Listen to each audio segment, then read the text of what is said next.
आखिरी बार 1975 के आसपास ऐसी तस्वीर देखने के लिए मिली थी जब देश के दिग्गज पत्रकारों को पत्रकारिता करने के नाम पर इमरजेंसी में मीसा कानून के तहत गिरफ्तार कर लिया गया था और महीनों उन्हें जेल में बिताने पड़े थे। और इसके बाद अगर मैं हाल ही के कुछ वर्षों की बात करूं तो मुझे याद आता है दिल्ली का शाहीन बाग 2019 में, जब मुस्लिम महिलाओं का पूरा प्रोटेस्ट चल रहा था सीएए को लेकर, एनआरसी को लेकर।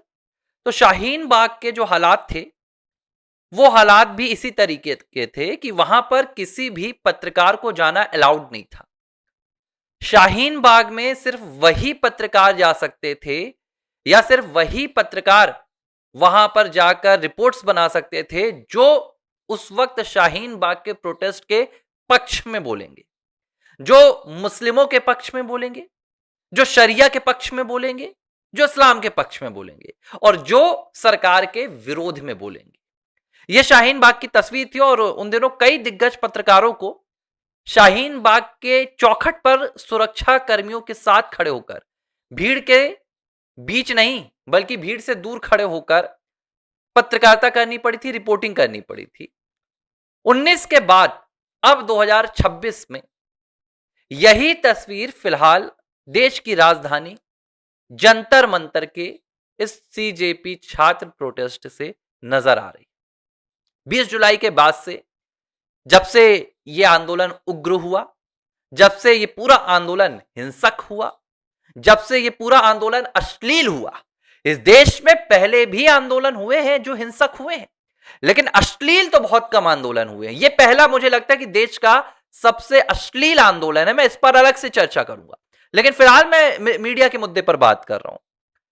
इस वक्त जंतर मंतर में सिर्फ उन्हीं पत्रकारों को जाने की इजाजत है जो सीजेपी के प्रोटेस्ट को, जो सीजेपी के प्रोटेस्ट में हुई हिंसा को, जो सीजेपी के छात्रों के द्वारा फेंके गए पत्थर को जायज ठहरा रहे हैं, जो इस बात की वकालत कर रहे हैं कि जो छात्र पत्थर चला रहे हैं वो छात्र नहीं है, वो पुलिस के आदमी है। जो पत्रकार इस बात की वहां पर जाकर गवाही दे रहे हैं कि पुलिस के सिर खोलने वाले छात्र नहीं है, वो सादी वर्दी में बीजेपी और आरएसएस के आदमी है। सिर्फ उन्हीं दलालों को पत्रकार के शक्ल पर उस जंतर मंतर प्रोटेस्ट एरिया के भीतर इजाजत दी जा रही है।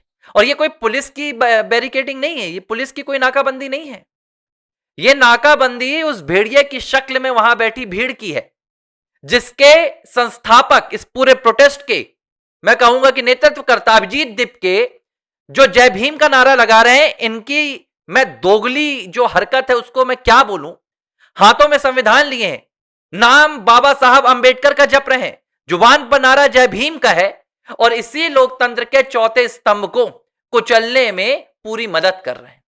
इसीलिए मैं कहता हूं जय भीम का यह नारा लगाकर सिर्फ और सिर्फ एक जाति विशेष को अपनी ओर आकर्षित करने की कोशिश करते हैं, दलितों को अपनी ओर आकर्षित करने की कोशिश करते हैं। इनका संविधान से कोई लेना देना नहीं।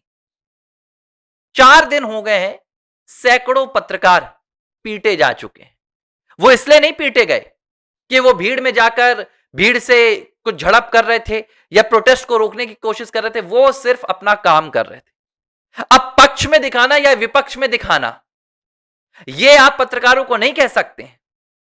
अगर आपके पक्ष में कोई खबर नहीं चला रहा है तो आप उसकी लिंचिंग नहीं कर सकते हैं। अगर कोई आपके पक्ष को जायज नहीं ठहरा रहा है तो आप उसके ऊपर कूदकर, उसके कैमरे को तोड़कर, उसकी आईडी को तोड़कर अपनी भड़ास नहीं निकाल सकते। लेकिन यह सब कुछ जंतर मंतर में हो रहा है और इस पर बात बहुत कम लोग कर पा रहे हैं। क्यों? क्योंकि भाई जंतर मंतर में भीड़ है और अराजकता तो भीड़ की ओर जाती है। अराजकता कानून नहीं देखती, अराजकता संविधान नहीं देखती। लेकिन मुझे लगता है शर्म करनी चाहिए ओवैसी को, शर्म करनी चाहिए चंद्रशेखर को जो नगीना के सांसद हैं, शर्म करनी चाहिए देश के हर उस नेता को, चाहे वो कांग्रेस हो, चाहे वो अखिलेश यादव की समाजवादी पार्टी हो, या जो बाबा साहब अंबेडकर का नाम लेकर संविधान की डींगे हाँकते हैं। कल्याण बनर्जी ने तो कह दिया कि जाओगे तो पिटोगे, मतलब लिंचिंग करवाई जा रही है, सिर्फ लिंचिंग करवाई जा रही है जंतर मंतर की इस बेकाबू भीड़ से। तो ये तो कहना अब बहुत आसान हो गया है कि देश में आज भी संविधान जिंदा है, देश में आज भी लोकतंत्र जिंदा है, लेकिन जंतर मंतर जो पूरा प्रोटेस्ट साइड है, वहां संविधान की आत्मा को अंतिम तिलांजलि दे दी गई है। वहां संविधान का अंतिम संस्कार जय भीम के नारों की गूंज के बीच कर दिया गया है। यह कहने में अब संकोच नहीं होना चाहिए, और इनका समर्थन अब कहीं नहीं है।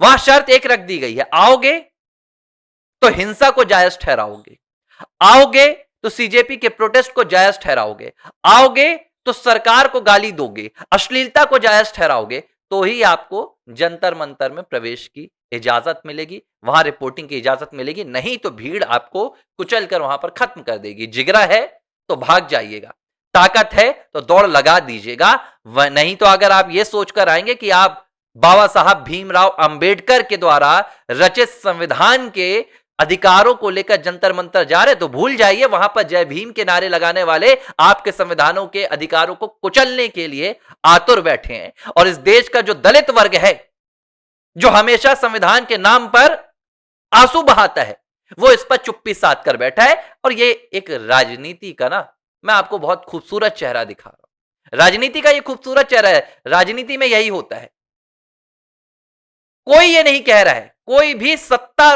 दल से तक ये नेता नहीं कह रहा है, सत्ता का बैठा हुआ सबसे बड़ा सिरमौर भी ये नहीं कह रहा है कि वहां संविधान को कुचला जा रहा है। क्यों? कोई बोले ना भाई कि जय भीम के नारों के बीच पत्रकारिता का दमन किया जा रहा है, तो क्या यही बाबा साहब अंबेडकर के लोग हैं ये?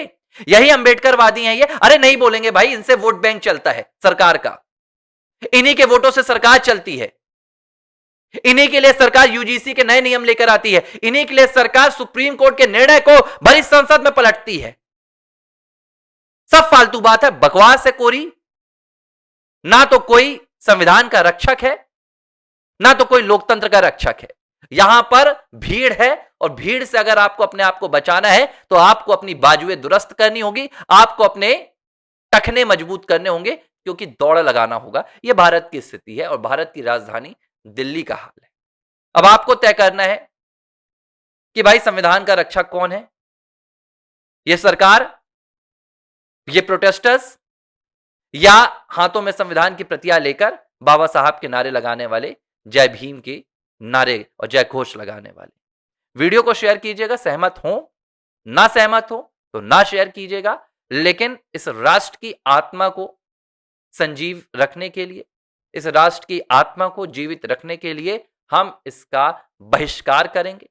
मीडिया के साथ जिस तरीके से ताकत का इस्तेमाल ये भीड़ कर रही है, वो निंदनीय है, वो शर्मनाक है, और वो देश के संविधान को शर्मसार कर देने वाली भी एक घटना है। ABC हिंदी न्यूज, आज ही जुड़िए हर खबर के साथ